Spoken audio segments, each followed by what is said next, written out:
has hecho libre, has roto las cadenas que me ataban.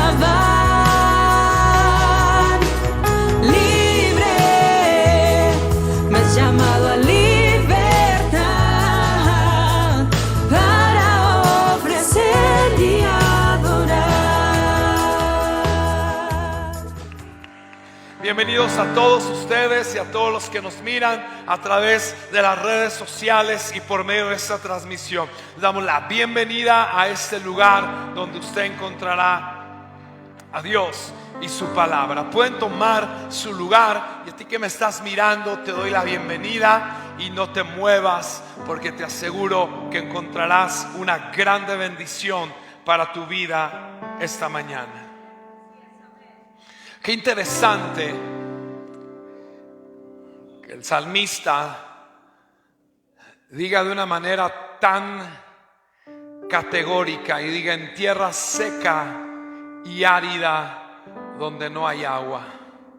Dice allí, dice, para ver tu poder y tu gloria, así como te he mirado en el santuario. Así como te he mirado en el santuario, para ver tu poder y tu gloria, así como te he mirado en el santuario. Marcos capítulo 4 creo que va a ilustrar esta verdad tan interesante. Yeshua acaba de pasar casi todo el día enseñando. Acaba de pasar acaba de enseñar las parábolas que son algo fundamental en la vida de todo creyente, todo hijo de Dios. Marcos 4 versículo 33 dice: con muchas parábolas como estas les hablaba la palabra conforme a lo que podían oír, y sin parábolas no les hablaba, aunque a sus discípulos en particular les declaraba todo. Versículo 35 dice: aquel día cuando él termina de enseñar las parábolas, dice, cuando llegó la noche, les dijo: pasemos al otro lado. Despidiendo a la multitud, le tomaron como estaba en la barca, y había también con él otras barcas. Acaba de predicar la palabra, está con ellos, el Señor está con ellos, ¿verdad? Se suben a una barca. Pero ¿quién podría imaginar lo que iba a suceder a continuación?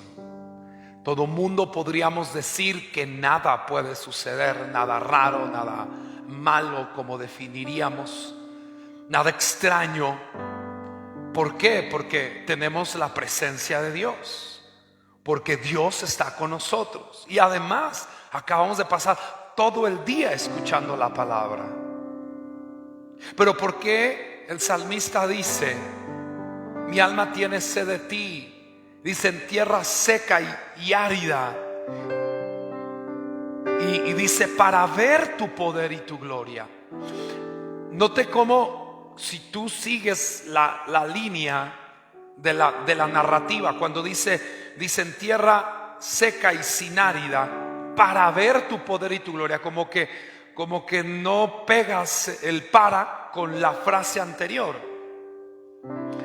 Pero quiere decir que Dios te lleva a una tierra seca y árida para ver su poder y su gloria. Y dice él: así como te he mirado en el santuario. Aquí acaban de pasar todo el día, se suben a una barca, y dice el versículo 37: pero se levantó una gran tempestad de viento, y echaba las olas en la barca de manera que ya se anegaban, y él estaba en la popa durmiendo. Él estaba en la popa durmiendo. Insólito. Esto es más que la revista Muy Interesante o Insólito o cualquier noticia abrupta. ¿Cómo puede un hombre dormir en medio de una tormenta? Nadie puede dormir, humanamente hablando, a no ser que tenga algo en la mente que tengamos que descubrir, que tenga un conocimiento de algo que tengamos que descubrir. Sé que estaba durmiendo sobre un cabezal y le despertaron, por supuesto. No creo que le hayan dicho: maestro, ¿cómo estás? ¿Está todo bien? ¿Cómo está la almohadita? Yo creo que le hayan dicho así. Estaba en medio de una tormenta. Sin duda alguna le despertaron con desesperación, con ahínco, con frenesí, ¿verdad? Y le dice, y le despertaron, le dijeron: maestro, no tienes cuidado que perecemos. Levantándose, reprendió el viento y dijo al mar: calla y enmudece. Y cesó el viento y se hizo una grande bonanza. Y les dijo: ¿por qué estáis así amedrentados? ¿Cómo no tenéis fe? O sea, acabo de pasar todo el día enseñándoles, acabo todo el día transmitirles la palabra. Diría el salmista: acabas de ver mi poder y mi gloria en el santuario. Y salimos a la vida y pensamos que esto no podría pasar porque tenemos a Dios. Asumimos que tener la presencia de Dios significa tener ausencia de dificultades. Que si Dios está con nosotros, de hecho no deberíamos de tener ningún problema como esperamos que sea. Pero yo veo que el Señor acaba de predicar, acaba de enseñar, está con ellos. No estamos hablando de un profeta, estamos hablando del Señor Yeshua, de la misma persona, ¿verdad? De su majestad el Mesías, de Jesús el Cristo. Está con ellos. Y aún así se sube a la barca, se pone a dormir, está con ellos y se levanta una tormenta. ¿Por qué si Dios está conmigo vienen tormentas? Creo que hemos asumido mal el hecho del significado de tener la presencia de Dios. Que tener la presencia de Dios no necesariamente significa que no se levantarán tormentas en tu contra, o que no serás llevado a lugares de tierra árida o de sequedal. Porque dice allí, sin duda alguna, si yo puedo interpretar de una manera correcta el Salmo, lo que está diciendo es que me muestras tu poder y tu gloria en el santuario para cuando yo ande en tierra seca y árida. Para que yo pueda entonces, en medio de esa tierra seca y árida, entender que mejor es tu misericordia que la vida. Que en la sombra de tus alas yo me puedo refugiar. Que como de meollo y de grosura será saciada mi alma. Que allí en momentos de tierra de árida, de sequedad, así como yo te miré en el santuario, estoy dispuesto a ver tu poder y tu gloria. Pero el poder y la gloria que me mostraste en el santuario no es para el santuario, es para la tormenta, es para la vida. Sin duda alguna, una de las capacidades más grandes que tiene que tener todo hijo de Dios, y escuche esto, es la capacidad de poder asociar lo que ve en el santuario de aquello que vive en su vida. Uno de los flagelos, uno de las deficiencias del cuerpo de Cristo en la vida es que venimos a la reunión como una cosa ajena a la vida. No sé si para cumplir, no sé si para estar tranquila la conciencia en la semana y decir: total, ya cumplí. No sé, pero resulta que cuando uno sale a la experiencia diaria, uno vive esas dificultades, esas tormentas, uno se desanima. La palabra no parece conectar a mi diario vivir. Bueno, ¿y en qué está lindo lo que están diciendo, pero ¿y en qué me va a servir a mí? Cuando uno enfrenta una dificultad, enfrenta una complejidad, cuando alguien te echa bronca allá afuera, no conectas lo que acabas de escuchar con lo que estás experimentando. ¿Por qué? Por la manera en la que reaccionas. ¿Cómo reaccionaron los apóstoles ante la tormenta? Con desesperación, con enojo, con frustración. Pues si yo no entiendo cómo puede estar dormido y yo me estoy muriendo. Eso significa que no asocias. Eso significa que lo que estás haciendo aquí en tu mente no hay una asociación de lo que experimentas allá. El salmista dijo: así como te he mirado en el santuario. Lo que estoy viendo en el santuario, lo que yo estoy mirando allí, es aquello que me va a servir de poder y de gloria cuando ande en tierra de sequedad y árida.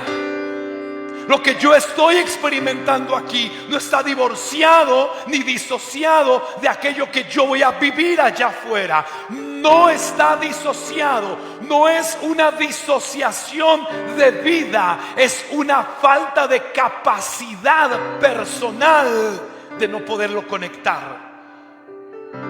Y es muy sencillo mirarlo, porque te desesperas cuando vienen las dificultades, porque te frustras, porque te enojas, porque te desanimas, porque te deprimes, porque ves la cara de Dios como diciendo: ¿por qué me abandonas? En momentos donde se supone que tú debes estar conmigo. Los apóstoles estaban allí en medio de la desesperación, despiertan al maestro. Dice que él se levanta tranquilamente, ¿sí? Dice que levantándose reprendió el viento y dijo al mar: calla y enmudece. ¿Por qué no tienes fe?, les dijo. ¿Por qué estáis así amedrentados? Y entonces temieron con grande temor y se decía el uno al otro: ¿y quién es este que aun el viento y el mar le obedecen? La capacidad que un hijo de Dios tiene que tener es la capacidad de asociar la experiencia viva que tiene de Dios con su diario vivir. Ellos acababan, reitero y repito, de vivir todo un día con la palabra. Y lo más triste es que después de todo un momento con la palabra, reacciones como si no la tuvieras. Reaccionemos como que Dios no está allí. Y vuelvo y repito, tener la presencia de Dios no significa que no enfrentarás tormentas. Quizás todo lo contrario sea lo cierto. Quizás si tú mentalizaras, y dice una parte de la Biblia, si armaras y ciñeras tu mente, si armaras tu mente con este conocimiento, quizás las cosas no te sorprenderían como en ocasiones, muchas veces nos sorprenden. Lo que estoy seguro es que la capacidad que tengamos cada vez mejor de asociar lo que miramos en el santuario con lo que vivimos en la vida diaria, cada vez que usted tenga una capacidad mayor para asociarla, usted verá victorias fuertes, trascendentales, poderosas en su vida, y sin duda alguna se verá siendo victorioso y un vencedor. Hablamos de un Dios vencedor, pero ¿qué vencedor es aquel que no enfrenta una batalla? ¿Qué victoria es aquella que no se tiene un rival? Hablamos de un Dios poderoso, hablamos de un Dios victorioso. Nos decimos que somos victoriosos, pero no queremos enfrentar batallas. Usted iría a un estadio donde hay un solo hombre pateando la pelota y no hay nadie ahí enfrente. Pero qué tal que si le visita en su país el Barcelona y el Real Madrid y le regalan los boletos, ¿iría? Claro, porque hay dos rivales muy capaces. Y aunque usted le pueda ir a uno, le puede ir a otro, sin duda alguna usted sabe que mirará un gran espectáculo. Por el tamaño de los rivales es el tamaño de la victoria.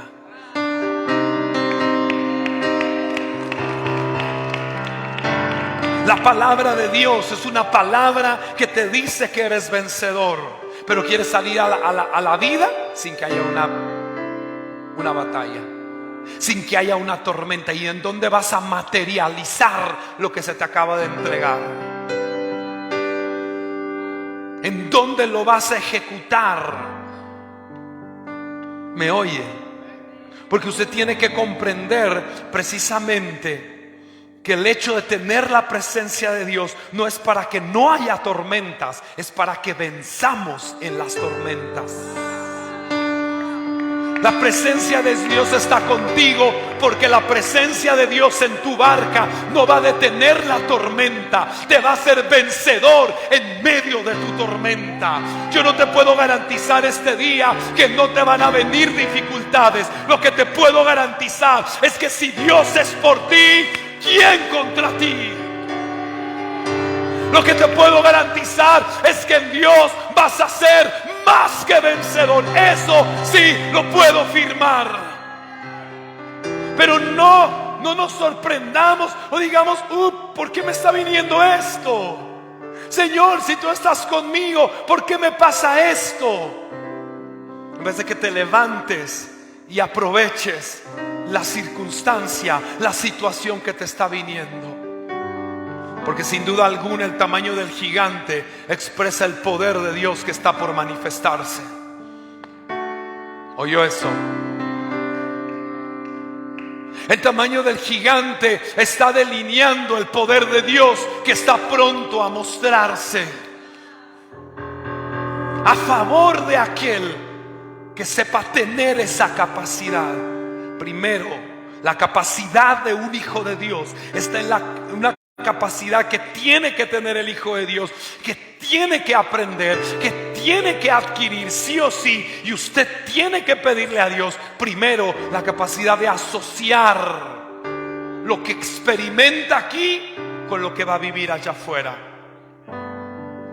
Y sépase que toda vez que usted reaccione como los apóstoles, con locura, imprudencia, enojo, ofensa, desánimo, usted no ha entendido todavía qué está haciendo aquí. Porque Dios le muestra su gloria aquí para que usted la pueda mostrar allá. Otra vez. ¿Y para qué se te muestra Dios aquí? ¿Para qué se te muestra en la reunión? ¿Para qué quieres ver la gloria de Dios aquí? ¿Para qué quieres experimentar la presencia de Dios? Para que cuando tú salgas a la vida, tú le muestres a tu vida la gloria de Dios que está en ti.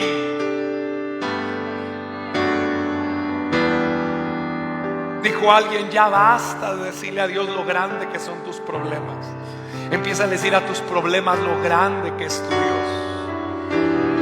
Nuestras oraciones parecen más cantaletas de crítica y de murmuración de la vida que nos ha dado, queja y queja, diciéndole a Dios lo grande que es el problema, lo grande que es la dificultad. Estás tirando en dirección opuesta, estás metiendo gol a tu propia portería, te estás haciendo autogoles y autoanotaciones, estás jugando en tu contra.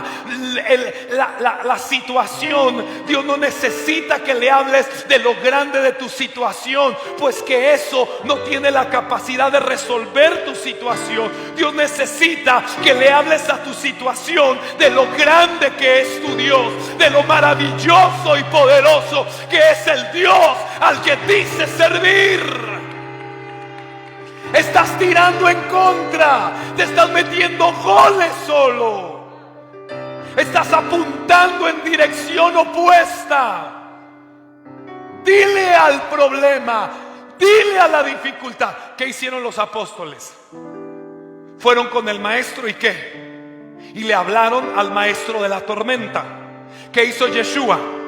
Le habló a la tormenta de Dios.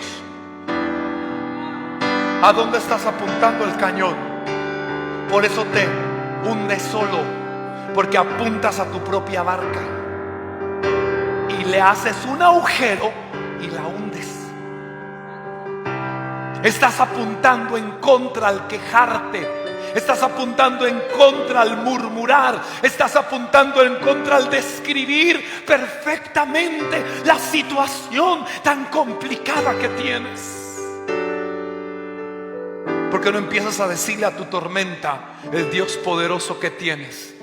Y que no podrás ser vencido, porque por definición, si estás vivo, ya tienes la victoria. Tu existencia es la evidencia de tu victoria. Si Dios es por ti, ¿quién contra ti? O solamente contéstame, ¿quién está de tu lado? Dime quién está de tu lado. Dime, si es Dios, ya ganaste. No apuntes a tu barca, apunta a la tormenta, apunta al gigante, apunta a la dificultad. No divorcies este momento de lo que vas a experimentar en la semana, porque vas a fracasar. Si puedes llevar la gloria que has mirado en el santuario y la puedes llevar allá afuera, entonces esa tierra, ese valle, esas lágrimas de ahí se transformarán en fuentes. La capacidad que debe tener el Hijo de Dios de asociar lo que está experimentando. Número 2. La capacidad que debe tener el Hijo de Dios para interpretar lo que está experimentando. ¿Cómo interpretas el escenario que se te está presentando? Hubo un joven en la Biblia que se preparó cada día de su vida, un adorador, un compositor de salmos, que en una ocasión un profeta llegó a su hogar, y que no estando allí lo mandan buscar porque era un anónimo en su casa, y lo ungen en medio de sus hermanos. Él sabía que tenía un destino por dentro y que había sido llamado para algo muy grande. Yo no sé si David, a ciencia cierta, consideraba que algún día iba a reinar. No lo sé como tal.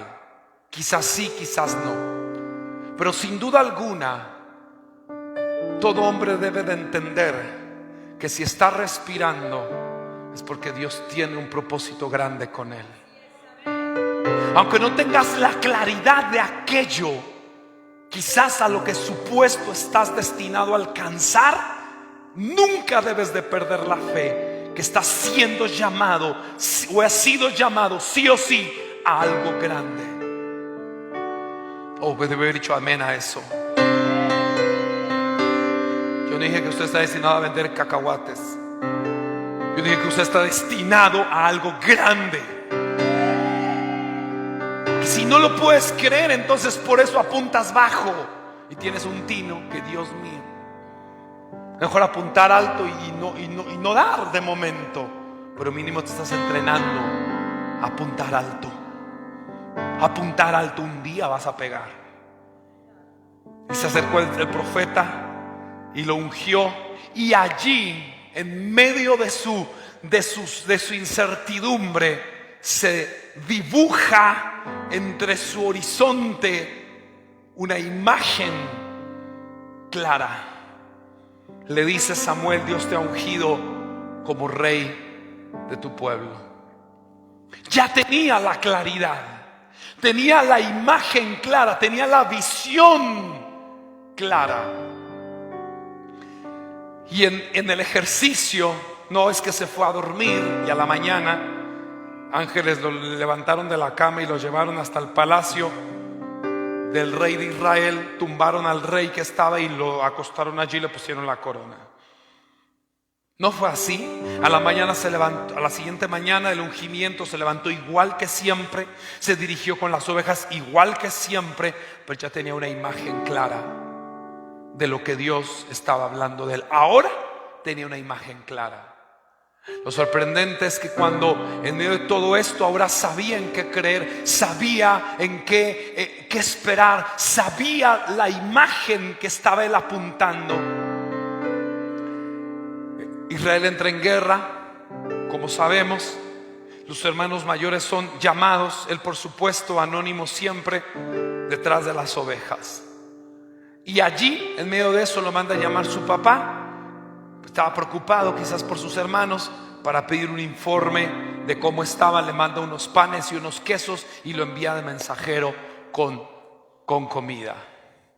Y cuando David llega al lugar donde se supone que estaba la batalla, pero para su sorpresa no había batalla,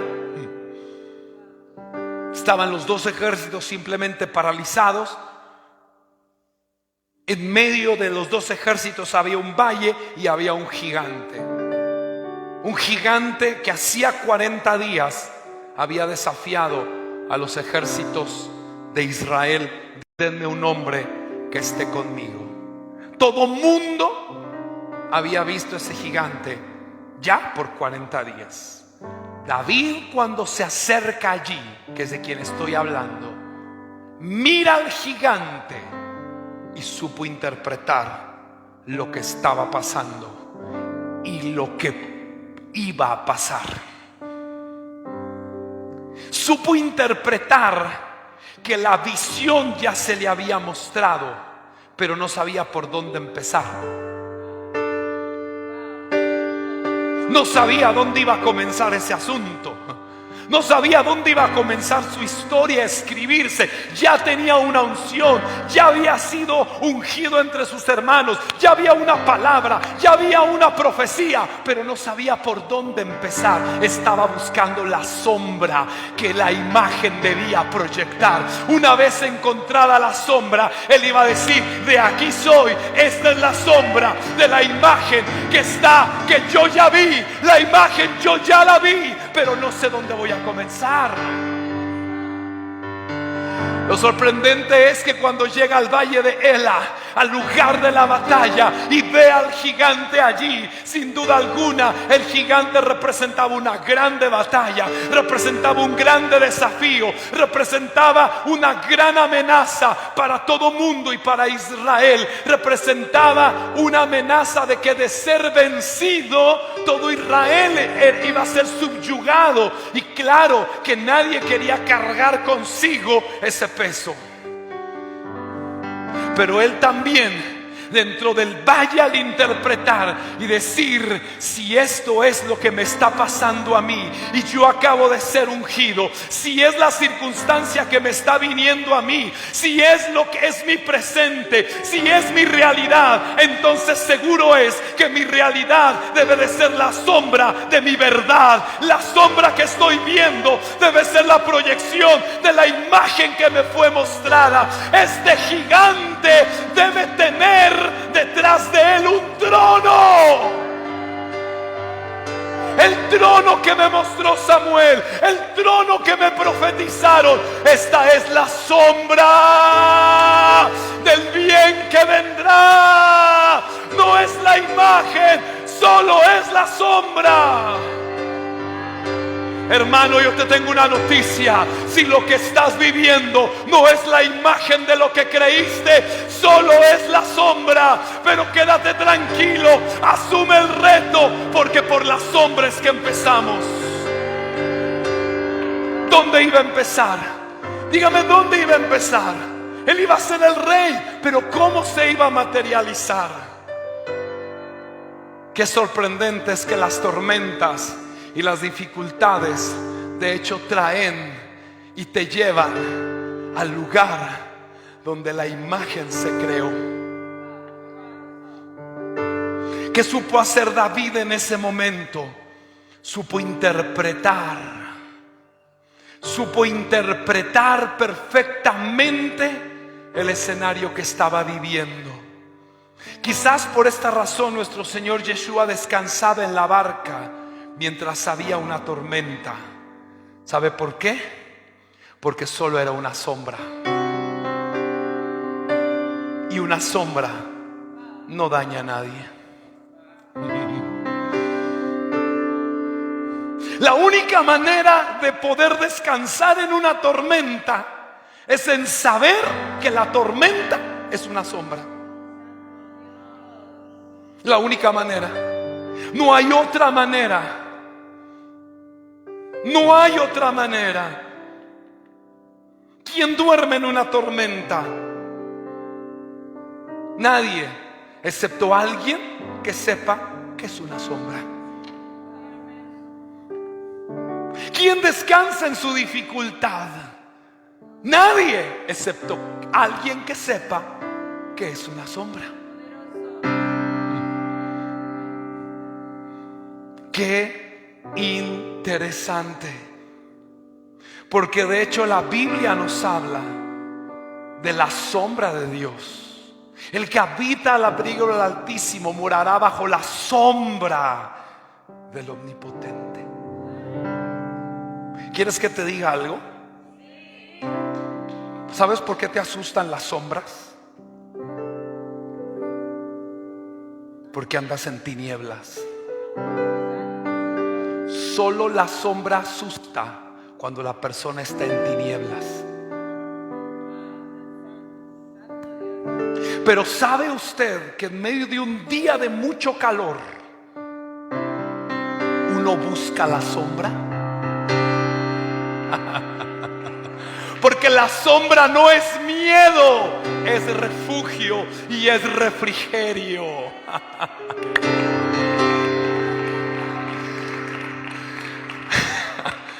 Dependiendo de lo que hay en tu vida, interpretarás las circunstancias. Los apóstoles tenían tinieblas en la mente, no podían interpretar, no podían mirar, estaban entre sombras, no veían, había tinieblas en su entendimiento. Por eso el apóstol decía: yo oro para que los ojos de vuestro entendimiento sean alumbrados, para que la luz del Señor ilumine vuestro entendimiento. ¿Por qué? Porque si tú no tienes luz en el pensamiento, la sombra te va a hacer huir. ¿Qué le hizo Goliat al pueblo en general? Lo hizo huir. Lo intimidó, lo azoró, lo amedrentó, lo hizo que se refundiera ya en sus carpas, que se metiera en las cuevas. Goliat los amedrentó. Pero viene un hombre que caminaba en luz, viene un hombre que andaba de día, vino un hijo de la luz, y cuando ve a Goliat dijo: de hecho esto es una sombra, porque a mí me acaban de decir que yo voy a reinar. Aquí está la realidad que me lleva a mi verdad. ¡Wow! ¡Wow! Cuando tú andas de día, no huyes de la sombra, corres a ella. Ay, padre, qué refugio es la sombra en un día de calor. Cuando andas muy caluroso, hoy te buscas un arbolito y buscas una sombra pequeña o una sombra grande. Y entre más grande sea la sombra, es porque más grande es la imagen. Imagínate un edificio de 100 pisos en pleno mediodía que le pega el sol. Imagínate la sombra que proyecta. Pero cuando te pisa la sombra y es enorme la sombra, tú no ves la sombra, tú levantas el rostro a la imagen que proyecta la sombra y corres en dirección de la sombra, porque sabes que esa sombra te lleva a aquello que Dios destinó para ti. Oh, número uno, las sombras. La sombra nos dice que hay una imagen clara detrás de ella. Las sombras nos señalan a nosotros lo que Dios ha puesto para nuestras vidas. Buscar la sombra para alcanzar la imagen que proyecta nuestra vida. Oiga esto, ninguna cosa que no tenga cuerpo proyecta sombra. Si hay sombra, hay una imagen. Cuando me refiero a una imagen, me refiero a algo concreto. Cuando la Biblia habla de imagen, habla de tu imagen, habla de tu diseño, habla de tu destino. Si del propósito de tu vida no fuera real, no hubiera sombra. Si hay sombra, es que hay imagen. Si la sombra es real, la imagen también. Si la cárcel José es real, el trono de Egipto también. Si Goliat es real, David, el trono al que te lleva también lo es. Si la sombra está, la imagen también. Tenemos que entender que todo lo que nos pasa en la vida son sombras de las cosas que vendrán. Número uno, si tiene sombra, hay una imagen clara detrás. Número dos, la sombra es una alusión de los bienes que vendrán a tu vida. Hebreos 10:1 dice, porque la ley teniendo la sombra, me gusta esto, porque la ley teniendo la sombra de los bienes venideros. ¿Qué contiene la sombra? La alusión de los bienes que vendrán a tu vida. Entre más grande es la sombra, sin duda alguna, más grande es el edificio, más grande es el destino, más grande es el propósito, más grande es lo que Dios habló de ti.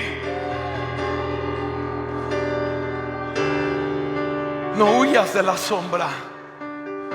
Que no te dé miedo la sombra, que solo te está indicando lo que viene sobre tu vida. La ley es así. La ley dice lo siguiente, y es un axioma de vida eterno: lo que estás viviendo es una sombra de lo que estás destinado a alcanzar. Otra vez, lo que vives es la sombra de tu diseño. Otra vez, segunda a los Corintios 3:18 dice: mirando a cara descubierta como en un espejo la gloria de Dios, somos transformados de gloria en gloria en la misma imagen por el Espíritu Santo. ¿Oyó eso?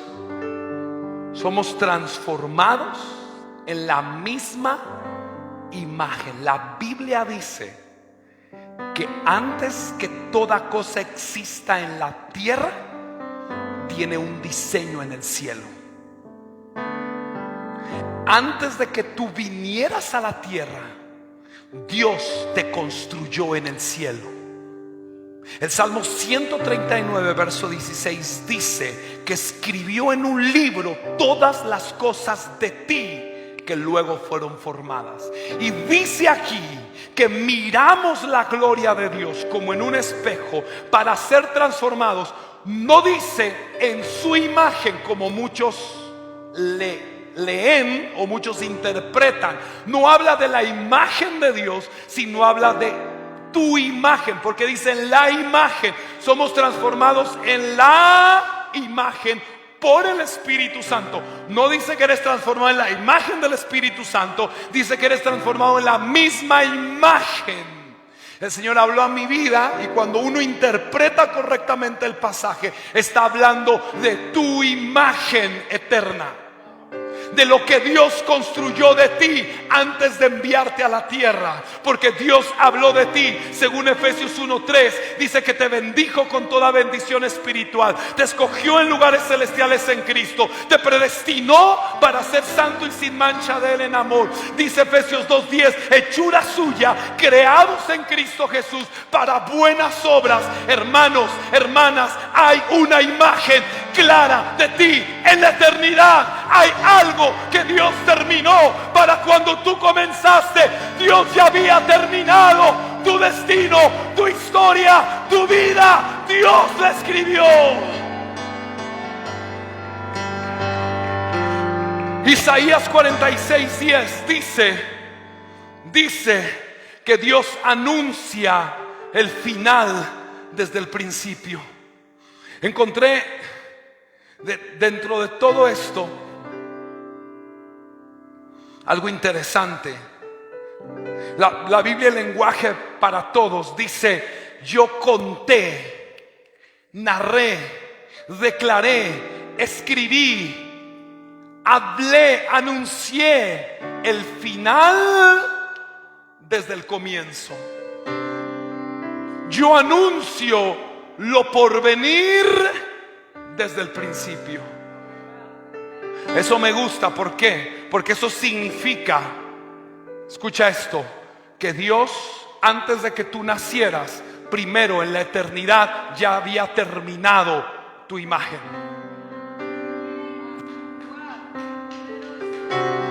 Dios, antes de que tú nacieras, ya había terminado tu construcción, tu edificio, tu diseño, tu destino, tu propósito, aquello para lo cual te enviaría a la tierra. Él terminó la imagen tuya allá arriba. Una vez que te terminó, se recorrió y te hizo nacer. Tú naciste. ¿Me pones la imagen? Ahí le van a poner una imagen. ¿Lo ve? ¿Se ve? Ahí está usted. Esa luz del sol de justicia.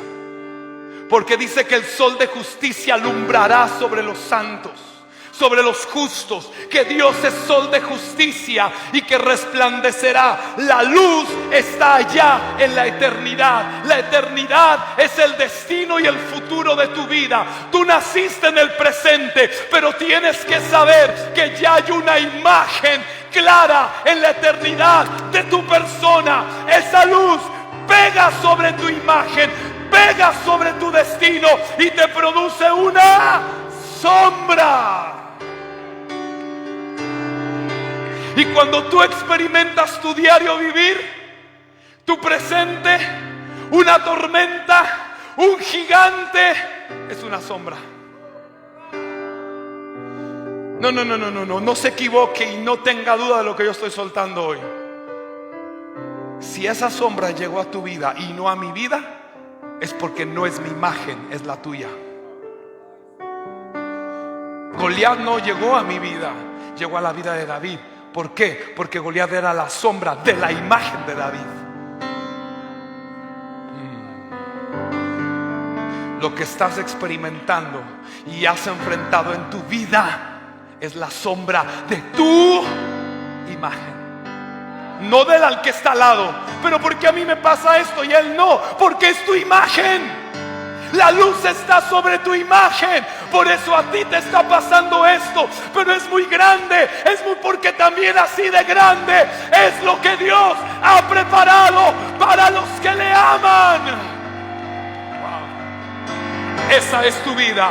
Esa es la imagen que quiero que fijes en la mente. Toda vez que viene una tormenta, que Dios esté en tu barca, no significa que no se levantarán tormentas. No. Dios no viene a la vida de alguien para que las tormentas no se levanten. Dios viene a la vida de alguien para que Él se levante y se sobreponga a las tormentas.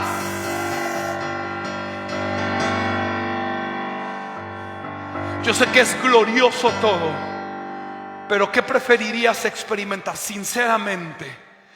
Así, si le metes un poco de sabiduría, cruzar el río sin que haya ninguna tormenta, o que se levante una tormenta y que tú te levantes y la calles. Si no se levanta una tormenta, tú sigues siendo el mismo. Pero si se levanta una tormenta y tú la callas, no vuelves a ser el mismo. Lo que nos transforma, aquí va. Lo que nos transforma es la tormenta por la que atravesamos, no la pasividad y comodidad de la vida. ¿Quieres no volver a ser el mismo? Ahí está Goliat para decir: ven, que yo te voy a hacer que no vuelvas a ser el mismo. Es una sombra que te asusta, a no ser que andes en tinieblas. Porque el que anda en luz entiende que cuando él está aquí en su experiencia, lo que va a vivir mañana, aunque no sea muy placentero, es una sombra. ¿Y por qué yo? Porque es tu imagen. Esa sombra la está proyectando tu imagen. ¿Y por qué yo tengo que lidiar con la economía? Porque es la imagen, la riqueza. Ay, Dios mío. ¿Qué haces cuando viene la sombra? ¿Huyes de ella o la enfrentas? Si huyes de ella, lo puedes hacer, pero sabe una cosa, que estarás abdicando tu destino.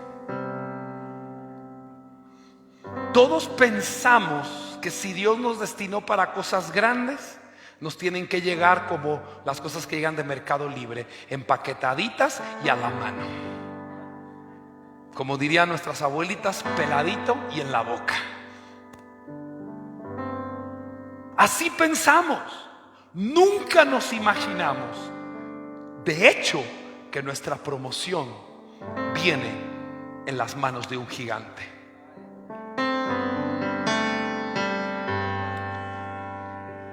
Porque hemos malinterpretado las cosas. Y eso es lo que usted hoy tiene que aprender. Usted tiene que entender que la sombra, primero, le dice que hay una imagen clara y segura. Dos, es una alusión de lo que le está por llegar. Te pasa a ti porque es tu imagen. Yo no puedo ver mi imagen, yo no puedo ver la sombra tuya. Yo no puedo recibir la sombra de una imagen que no es mía. ¿Me explico? Y tres, la sombra es para que descansemos en Dios y nos refugiemos en Él. Las sombras no son para que te asustes. Las sombras son para que descanses en Él. Cantares 2:3. Mira lo que dice Cantares 2:3.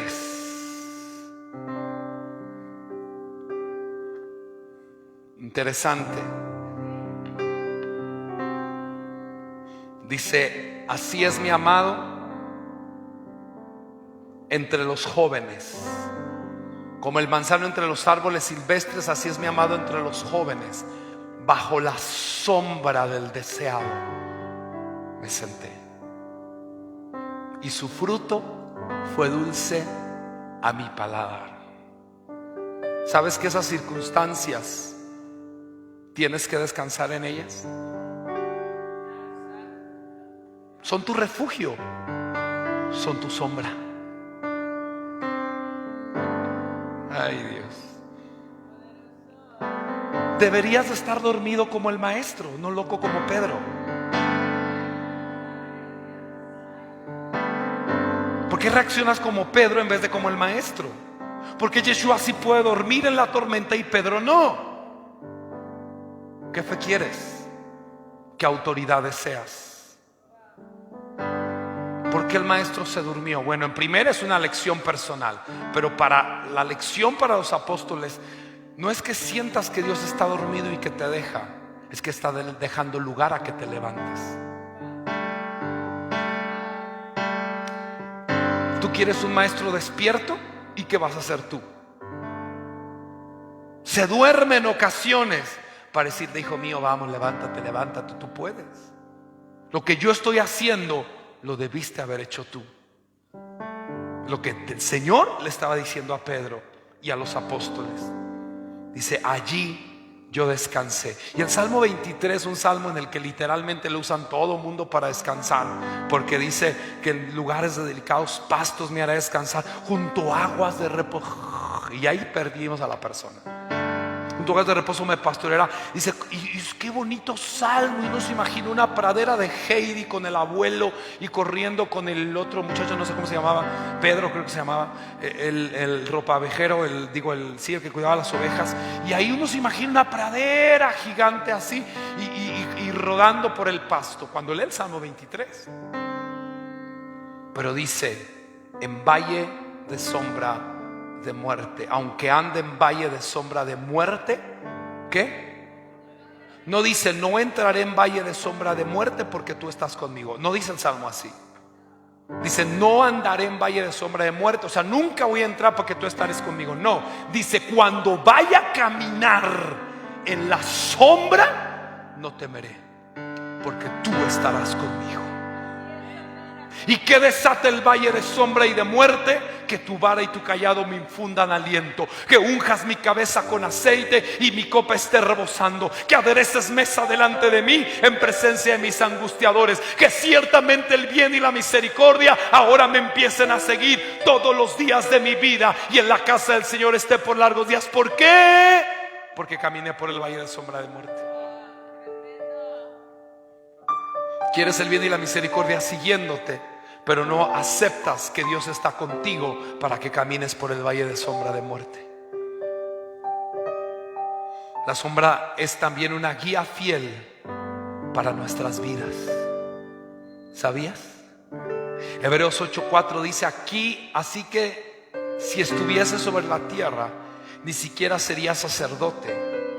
Hablando del Mesías, habiendo aún sacerdotes que presentan las ofrendas según la ley, las cuales sirven a lo que es figura y sombra de las cosas celestiales, como se le advirtió a Moisés cuando iba a erigir el tabernáculo, diciéndole, mira, haz las cosas conforme al modelo que se te ha mostrado en el monte. Diga, hay un modelo de mi vida en el monte. Te dice, hazlo conforme a ese modelo. Nosotros tenemos que aprender, como he dicho, primero a saber asociar, segundo a saber interpretar, y de manera muy sencilla y muy definida, y tienes que mirarlo. La sombra que estás experimentando, la verdad, la realidad, perdón, es la sombra de la verdad que está por manifestarse. Lucas 16:10 dice, el que es fiel en lo muy poco, en lo más es fiel. ¿Listo? Entonces, lo poco es la sombra de lo mucho.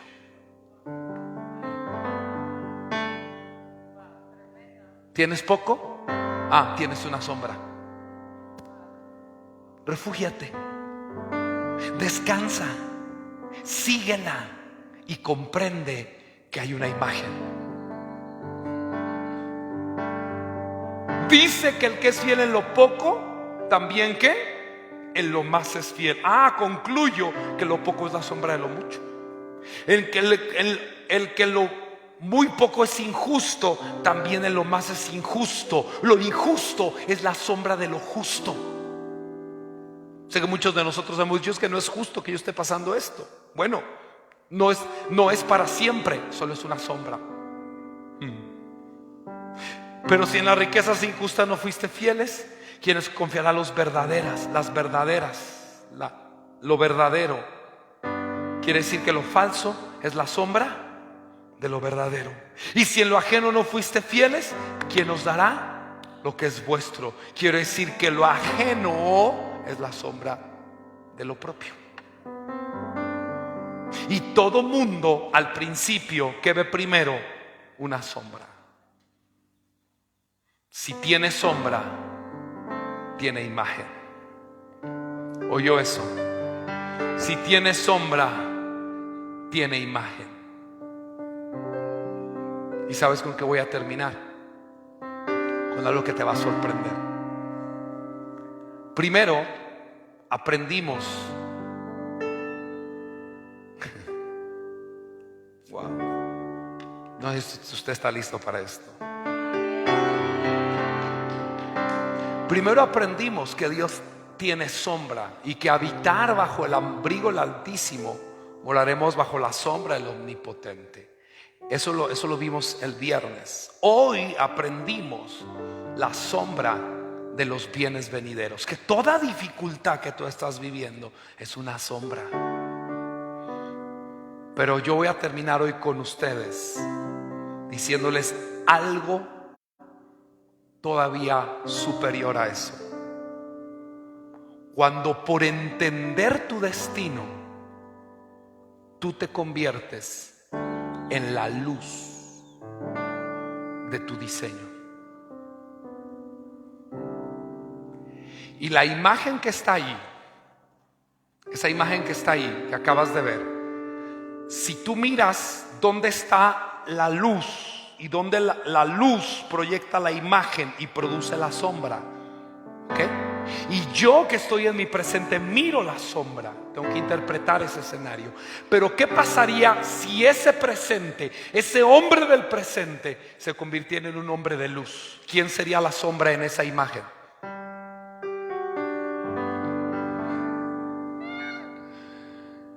Si el hombre del presente es la luz y resplandece, como la Biblia dice que vamos a resplandecer, ¿a dónde resplandece? A la imagen. ¿Y en dónde estaría la sombra? En la luz.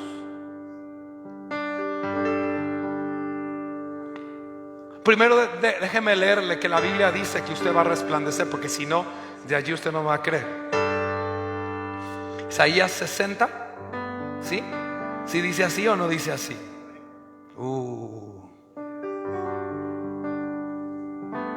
Esto le va a volar la tapa de la cabeza. Levántate y resplandece. Tú ya no andas en tinieblas. Ahora tú eres la luz. Ahora tú eres el resplandor. Ahora de ti va a salir el resplandor. Mire qué poderoso lo que va a escuchar. Y la gloria del Señor ya no está allá, ahora está en ti. Una cosa es mirar a cara descubierta la gloria de Dios y ser transformado en tu imagen. Pero cuando hay una persona que ya ha alcanzado la imagen de aquel que Dios lo destinó a ser, esa imagen ahora hace que la gloria de Dios nazca en él. Y ahora él es la luz y la proyecta hacia adelante. Y entonces la sombra ya no está acá, sino está allá, detrás de la imagen. ¿Qué significa eso? Porque aquí tinieblas cubrirán la tierra y oscuridad las naciones, mas sobre ti amanecerá el Eterno y sobre ti será vista su gloria. ¿Sobre quién? ¿Sobre quién? ¿Quién será ese portador de esa gloria? Y andarán las naciones. Dios mío, yo no sé si usted está entendiendo eso. Y los reyes al resplandor de tu nacimiento. Qué palabra tan más impresionante. ¿Listo para lo que viene? Yo necesito que usted esté listo. Oiga, si ahora yo soy la luz y soy el resplandor, si ahora yo soy el que proyecto la luz, ¿qué va a pasar entonces? Si ahora yo soy el que proyecto esa luz, permítame tantito porque aquí anoté una cita que me gustaría leerle también. A ver si la encuentro. Ya me la sé, pero es más por usted que por mí.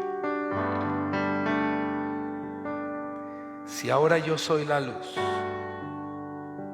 ¿qué pasará? ¿Quién será la sombra? Dios.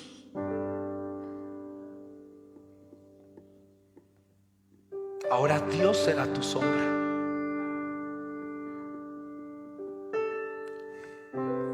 Tranquilos, Salmo 121.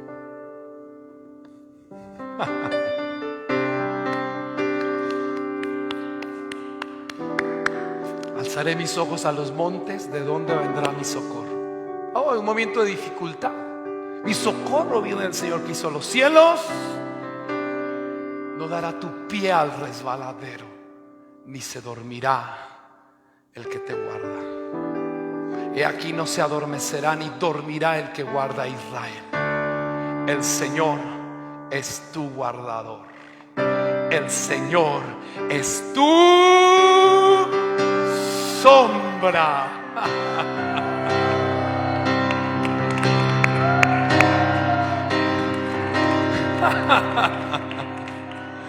¿Qué significa que ahora Dios sea tu sombra? Que si tú levantas la mano, Él la levanta. Él proyecta ahora la sombra. Él ahora sigue tus movimientos, porque la sombra es una extensión del hecho, de la realidad, de la imagen, del destino, del diseño de la persona. Entonces tú levantas tu mano y ahora, porque la luz está hacia allá, la sombra de el eterno es tu sombra. Eso quiere decir lo que la Biblia dice: todo aquello, Josué, que pise la planta de tu pie, yo te lo voy a entregar. Todo lo que José hacía, Dios lo hacía prosperar en su mano. Mi presencia irá contigo. Ahora tú eres el faro de luz. Ahora tú te vas a levantar, porque has sabido transicionar. Y dice el Señor: yo ahora soy tu sombra. Donde tú vayas, yo iré. Lo que tú digas, yo lo voy a respetar.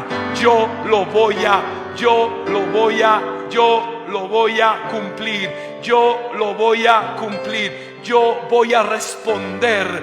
Y dice Job 22:26. Miren nada más esta preciosura, esta preciosidad, esta joya. Dice: porque entonces te deleitarás en el Omnipotente, alzarás a Dios tu rostro, orarás a Él. 27 orarás a Él y Él te oirá. Pagarás tus votos. Oiga lo que viene: determinarás a sí mismo una cosa y te será firme, y sobre tus caminos resplandecerá luz. Lo que digas, Dios lo hará. Lo que digas, Dios lo hará. Lo que digas, Dios lo hará. Y Mateo 13:43 dice: entonces los justos resplandecerán como el sol en el reino de su Padre. Y el que tiene oídos para oír, oiga.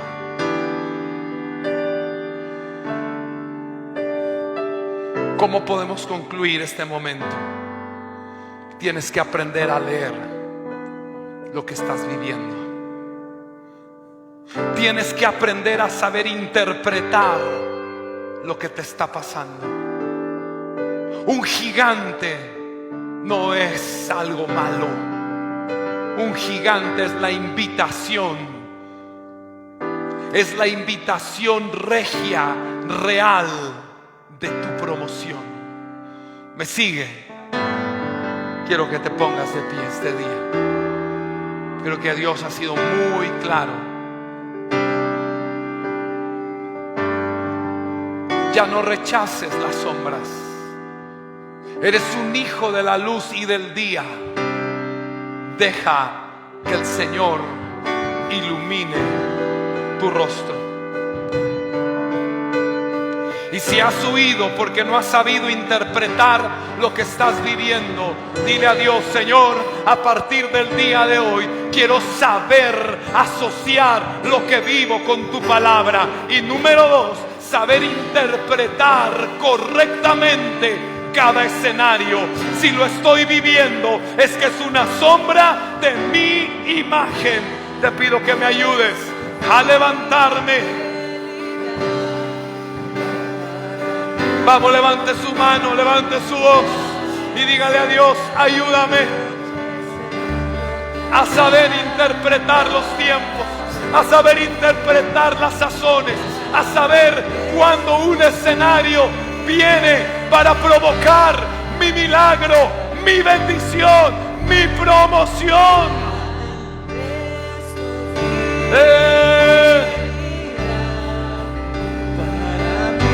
Gracias Dios, gracias Dios,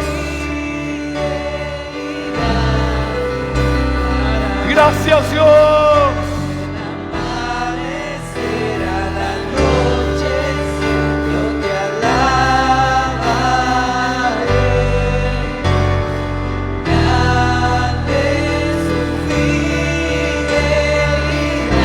Hoy te damos toda gloria.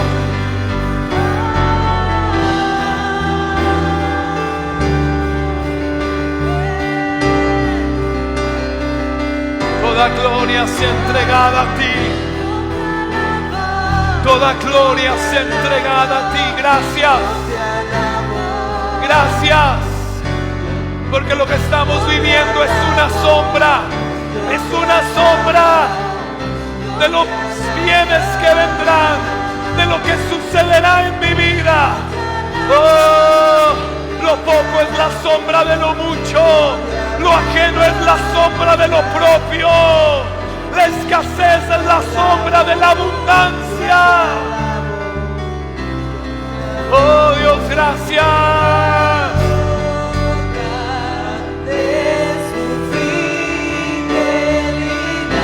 Gracias Dios.